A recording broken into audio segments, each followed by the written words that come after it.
Ils croyaient que j'étais complètement brisée et que je me cacherais dans la misère la plus profonde après tout ce qu'ils m'avaient fait. La famille aisée de mon ex-mari ne m'avait invité à retourner dans leur domaine que pour une seule raison. Se moquer de mon malheur alors qu'il épousait une héritière plus jeune. Il ne s'attendait pas à ce que je me présente avec 3 éditions miniatures parfaites du marié, prêts à briser leur monde immaculé. L'écriture dorée sur la lourde invitation de mariage scintillait à la lumière de mon salon, projetant une lueur amère à travers la pièce. Garrett et Cassandra ont demandé. L'honneur de ma présence à leur grande fête, mon ancienne belle, mère Eleanor, m'avait personnellement envoyé pour m'humilier complètement inconsciente du fait que je n'étais plus la fille sans le sou qu'ils avaient rejeté il y a 4 ans. J'ai regardé mes triplés de 4 ans, Julian, Wesley et Bennett, qui jouaient tranquillement sur le tapis moelleux. Ils avaient les yeux gris distinctifs de Garrett, mais la détermination de mon propre cœur. Quand j'avais fui cette dynastie toxique enceinte, je l'avais cachée pour qu'Eleanor ne puisse jamais l'arracher à moi avec ses milliards. Mon assistante Nathalie a noté qu'Eleanor voulait probablement faire étalage de la nouvelle mariée aristocratique pour me montrer ce que j'avais perdu. Elle ne se doutait pas que ma petite agence de marketing avait fait de moi une directrice générale extraordinairement riche. Ma propre fortune, quant à elle, dépassait vaguement le triple de la richesse décroissante de cette famille arrogante qui m'avait autrefois traitée comme une servante. Un message texte moqueur d'un numéro inconnu m'a contacté pour me demander de me faire amende honorable, car il s'agissait d'un événement formel. Je savais que la nouvelle venait d'Eleanor, et un sourire dangereux s'est répandu sur mon visage alors que je prenais ma décision. J'ai commandé des costumes en velours sur mesure pour mes garçons et une magnifique robe en soie émeraude qui ressemblait plus à une arme qu'à des vêtements. Notre convoi de 3 VUS de luxe noir a dévalé l'allée de gravier de l'immense domaine en bord de mer. Les gardes de sécurité ont essayé de nous diriger vers le parking éloigné, mais j'ai baissé mes lunettes de soleil et leur ai ordonné d'ouvrir immédiatement la porte. Mon vote portait l'autorité absolue d'une femme qui présidait quotidiennement les réunions du conseil d'administration. Je suis sortie sur la pelouse dans ma robe de créateur et avec des boucles d'oreilles en diamant et j'ai immédiatement attiré l'attention de tous les invités aisés. La foule haletait bruyamment alors que mes 3 fils sautaient du chariot juste derrière moi. La ressemblance était indubitable et tout le rassemblement se tut complètement alors que 3 paires d'yeux gris familiers erraient sur la terrasse. Sur le balcon, Eleanor a laissé tomber son verre de champagne, qui s'est brisé bruyamment sur le sol en pierre. Garrett est devenu blanc comme de la craie lorsque la simple vérité de notre rupture l'a frappé comme un coup.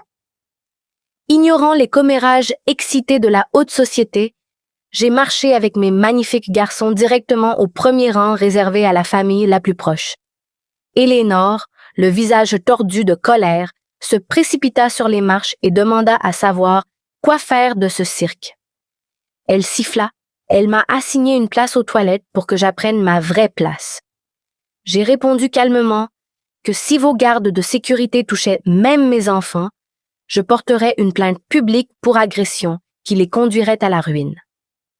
Garrett s'approcha de la première rangée, tremblant de tout son corps, tandis que Bennett posa la tête en biais exactement comme l'habitude de Garrett. D'une voix rauque, il m'a demandé ce que cela signifiait, et je lui ai dit que ce sont les fils dont il n'avait jamais su l'existence. Je lui ai rappelé qu'à l'époque, il avait été trop occupé avec sa bien-aimée pour même remarquer mon départ soudain. La musique a commencé alors que la belle mariée Cassandra marchait dans l'allée, complètement inconsciente de la catastrophe imminente. Mais très vite, elle a remarqué que les invités regardaient intensément mes fils, au lieu de prêter attention à leur nervosité habituelle. Lorsque Wesley a pleurniché fort qu'il avait faim, la tension dans la pièce a culminé. Eleanor ordonna à un grand agent de sécurité de nous expulser, mais je me levai et demandai à Garrett s'il voulait vraiment jeter sa chair et son sang dans la rue. Soudain, l'oncle d'un célèbre généticien nommé Lawrence s'est avancé pour examiner les garçons. Il annonça à la foule que les triplés étaient porteurs d'un rare défaut génétique des yeux qui ne se trouvait que dans leur lignée. Cassandra a laissé tomber son bouquet de mariée et a exigé de savoir pourquoi Garrett avait eu une famille secrète dont il n'avait jamais parlé. Le père de la mariée, un politicien influent, a crié que la famille avait humilié sa fille et a repoussé Garrett. Cassandra arracha le voile de sa tête en larmes, déclara qu'Eleanor était un monstre et s'enfuit hystériquement de l'hôtel. J'ai regardé ma montre chère et j'ai dit à mes fils de dire au revoir à leur père avant de sortir tranquillement du chapiteau. Garrett a couru après nous sur la pelouse, pleurant, me suppliant de lui dire si les enfants étaient vraiment de lui.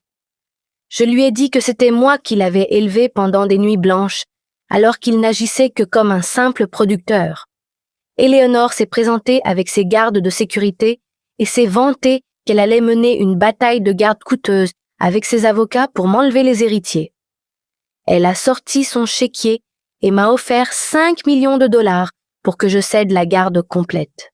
Je lui ai ri droit au visage et lui ai dit que mon entreprise gagnait déjà le double de cette somme avant le déjeuner. Quelques jours plus tard, nous nous sommes rencontrés dans un cabinet d'avocats où leurs avocats ont essayé de m'intimider et de me forcer à me soumettre. J'ai glissé un épais dossier rouge sur la table contenant des preuves des abus émotionnels passés d'Eleanor et de ses pots de vin politiques secrets. J'ai révélé que mon équipe financière avait découvert que leur dynastie se noyait dans des dettes et que je possédais maintenant l'hypothèque sur leur domaine. J'ai offert à Garrett l'occasion de voir son fils, strictement selon mes conditions, sans avocat et sans la présence toxique d'Eleanor. Garrett a immédiatement accepté, pleurant, et a choisi ses enfants au lieu de l'empire familial en ruine. J'ai regardé Eleanor et lui ai dit qu'elle vivait maintenant techniquement dans ma maison, alors je lui ai demandé de garder le jardin en ordre. 2 semaines plus tard, Garrett est arrivé dans mon luxueux penthouse de Manhattan, vêtu de simples vêtements de tous les jours et chargé de cadeaux. Il s'est mis à genoux, rompant ainsi complètement avec l'ancienne règle familiale selon laquelle leur lignée ne s'agenouille jamais. Pendant des heures, il s'est assis recroquevillé sur le sol, essayant d'établir un lien avec les fils qu'il avait manqués pendant 4 ans. Il était plein de colle artisanale, alors qu'il tentait de réparer un train jouet, pendant que les triplés grimpaient sur lui et riaient joyeusement. C'était un spectacle bizarre de voir un héritier milliardaire si désespérément à la recherche de la reconnaissance d'un enfant. Pour la première fois de sa vie, Garrett a fait l'expérience d'être parent chaotique sans une équipe de nounous. Alors que les garçons s'endormaient, Garrett m'a remercié de lui avoir donné cette opportunité et a promis de venir lui rendre visite tous les samedis. Je lui ai dit que j'avais fait cela pour les enfants, car chaque enfant mérite de connaître sa véritable origine. J'ai vu l'homme que j'aimais autrefois se libérer enfin de la manipulation étouffante de sa mère. Mon ex-mari a déménagé définitivement en ville, tandis qu'Eleanor est restée isolée dans son manoir vide. L'élite de la haute société qu'elle adorait autrefois n'a plus rappelé, la laissant complètement seule avec ses pensées. Elle avait passé toute une vie à détruire les autres pour finir piégée dans sa propre cage dorée. Je me tenais près de ma fenêtre surplombant Central Park, sachant que la vraie vengeance n'est ni colère ni combat. Le plus grand triomphe est simplement de construire une vie si réussie et heureuse que ses ennemis deviennent complètement dénués de sens. J'ai fermé mon ordinateur portable. J'ai souri à l'appartement silencieux que j'avais installé et je me suis préparé pour notre prochain chapitre radieux. Pour plus d'histoires de ce genre sur la trahison émotionnelle, abonnez-vous à notre chaîne